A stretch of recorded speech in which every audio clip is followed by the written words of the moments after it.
Od novembra platí v meste pre kolabujúcu dopravu mimoriadna situácia.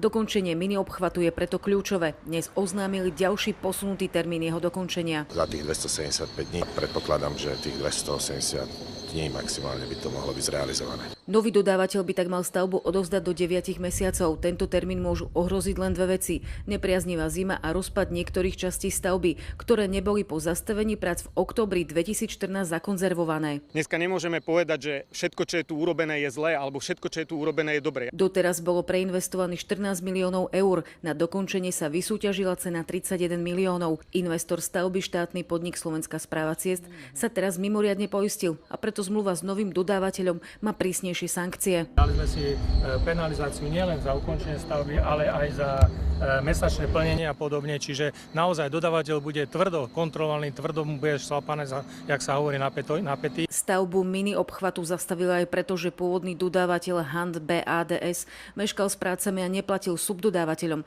Právnici investora stále hľadajú možnosti, ako získať späť aspoň čas peňazí od dodávateľa, ktorý nesplnil zmluvné podmienky a stavbu nedokončil. O kauze bude rozhodovať nakoniec súd. Diana Murdziková, RTVS.